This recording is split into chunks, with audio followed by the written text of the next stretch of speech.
ओम श्री गणेशाय नमः। ओम नमो भगवते वासुदेवाय। हरे कृष्णा कृष्ण कृष्णा हरे हरे, हरे राम राम राम हरे हरे। तव्हां सभिनी हरि भक्तन के नमस्ते। प्यारा भक्तों, ही कथा पाण गुरु कृपा से हासिल करे रहा आयूं। श्री गणपति सरस्वती जो दरे ध्यान करिया तो मां भागवत महापुराण जो बयान, जंहिंमें व्यासदेव ऐं श्री सुखदेव जी कयो आहे श्री कृष्ण लीला जो गुणगान। सबई चओ जय भागवतम महापुराण। प्यारा भक्तों, कल कथा में पाण श्रीमद् भागवत महापुराण साहिब जे 10 स्कंद जे 31 अध्याय ऐं 32 अध्याय जे पहिरें भाग में ॾिठो त जॾहिं सभई गोपियूं ॾाढा विरलाप कनि थियूं ऐं घणियूं ई आरज़ियूं नियाज़ियूं ऐं श्री कृष्ण भॻवान खे वेनतियूं कनि थियूं, तॾहिं बि श्री श्याम सुंदर उन्हनि खे पंहिंजो दर्शन नथो कराए। आख़िर जॾहिं सभई बिरज बालाऊं बेहाल थी वञनि थियूं ऐं उन्हनि जा प्राण निकिरण ते हूंदा आहिनि, तॾहिं श्री कृष्ण भॻवान उन्हनि जे विच में प्रगट थी उन्हनि सभिनी खे दर्शन ॾेई कृतार्थ करे छॾीनि था।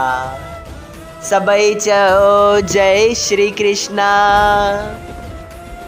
अॼु पाण श्रीमद् भागवत महापुराण साहिब जे 10 स्कंद जे 32 अध्याय जो ॿियो भाग शुरू करे रहिया आहियूं। श्री सुखदेव जी महाराज चवनि था, हे राजा, पंहिंजे चित चोर खे ॾिसंदे ई सभई बिरज बालाऊं सुजाग थी अहिड़ी तरह उथी खड़ियूं थियूं जीअं मुर्दे जे बुत में साह पइजी वञे। उन वक़्तु जा ख़ुशी सभिनी गोपियुनि खे मोहन प्यारे जे मिलण जे करे थी, तंहिंजो हाल मुंहं खां वर्णन थी नथो सघे। उन आनंद जो सुख उहो ॼाणंदो जंहिंखे विछड़ियल प्यारो घणनि ॾींहंनि बाद अची मिलियो हूंदो, या जंहिंखे उहा शइ मिली वञे जंहिंजी का बि उम्मीद न रही हुजे। गोपियूं काम रूपी नांग जे ॾंगण सां कोमाइजी वयूं हुयूं। जीअं अमृत वसण सां सुकल वण साओ थिए थो, तीअं मोहिणी मूरत जे अमृत रूपी दृष्ट पवण सां उन्हनि जी बुत में साह पइजी वई।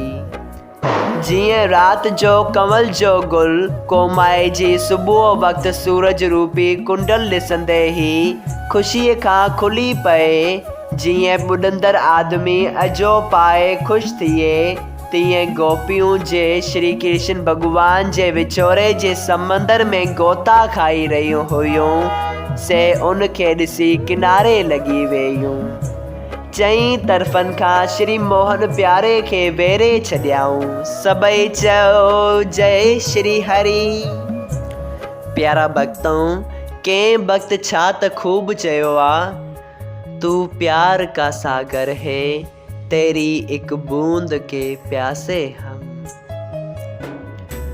सुखदेव जी महाराज चवनि था, हे राजा, उन वक़्तु श्यामा चयो, हे प्राणनाथ, असां तुंहिंजे प्रेम में लोक लॼ छॾे हिते आयूंसीं ऐं तूं असांखे अकेलो छॾे अंतर्ध्यान थी वएं। इहा कहिड़ी न्याय जी ॻाल्हि चइबी। बिंद्राबन बिहारी चयो त तव्हांखे राति जे वक़्तु पंहिंजे घरां वन में अचणु वाजिबु न हो।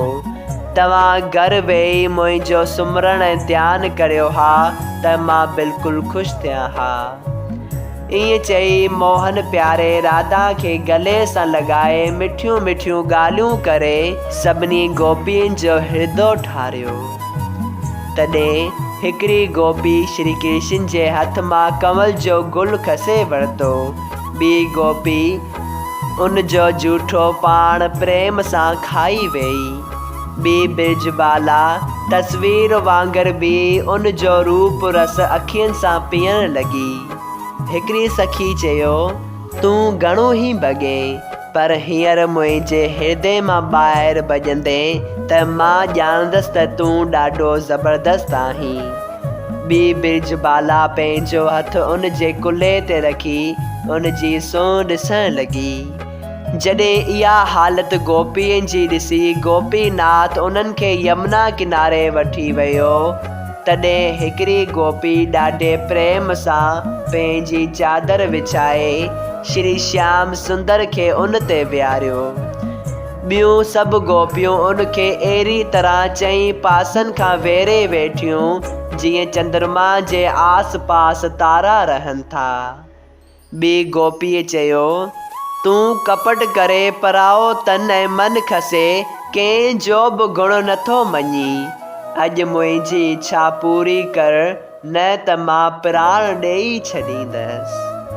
जॾहिं ईअं चई सभई बिरजबालाऊं उन साई राति जी सोभिया ॾिसी ऐं थधी ऐं ख़ुशबूदार ऐं नरम हवा लॻण खां कामातर थी श्री श्याम सुंदर सां प्रेम करण लॻियूं।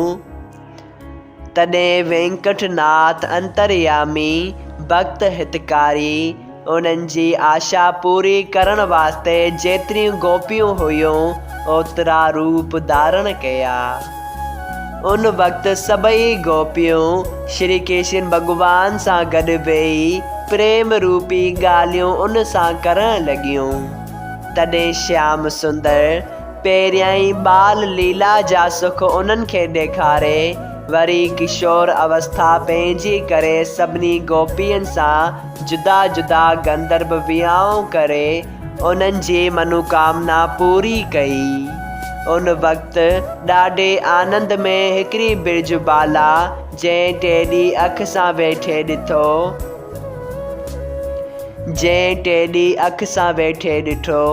तंहिं चयो, हे प्राणनाथ, तूं ॾाढो कपटी ऐं निर्दयी आहीं ऐं सभई बिरजबालाऊं सुंदरियूं ऐं वरणियूं तुंहिंजे छल में अची दुख पाइनि थियूं। मुंहिंजो मन तोसां ॻाल्हाइण नथो भाए, पर छा करियां, तुंहिंजी मोहिणी मूरत ॾिसी बिना ॻाल्हाए रही नथी सघां। ॾिस, जॾहिं तूं अंतर्ध्यान थी वएं तॾहिं असां तुंहिंजे विछोरे में केॾा न दुख सठा, वरी प्रगट बि ईअं थिए ॼण केॾा वियो ई न हुवे। मन में कपट रखण त को तोखां सिखे। सभई चयो, जय श्री हरि। श्रीमद् भागवत महापुराण साहिब जे 10 स्कंद जे 32 अध्याय जो ॿियो भाग संपूर्ण थियो। अगरि तव्हां सभिनी हरि भक्तनि खे हिन कथा मां लाभ हासिल थियो हुजे त कृपया हिन कथा खे ॿियनि हरि भक्तनि सां शेयर कजो त उन्हनि जो बि भलो थिए ऐं तव्हांजो बि भलो थिए। सभई चयो, जय सिया राम, राधे राधे।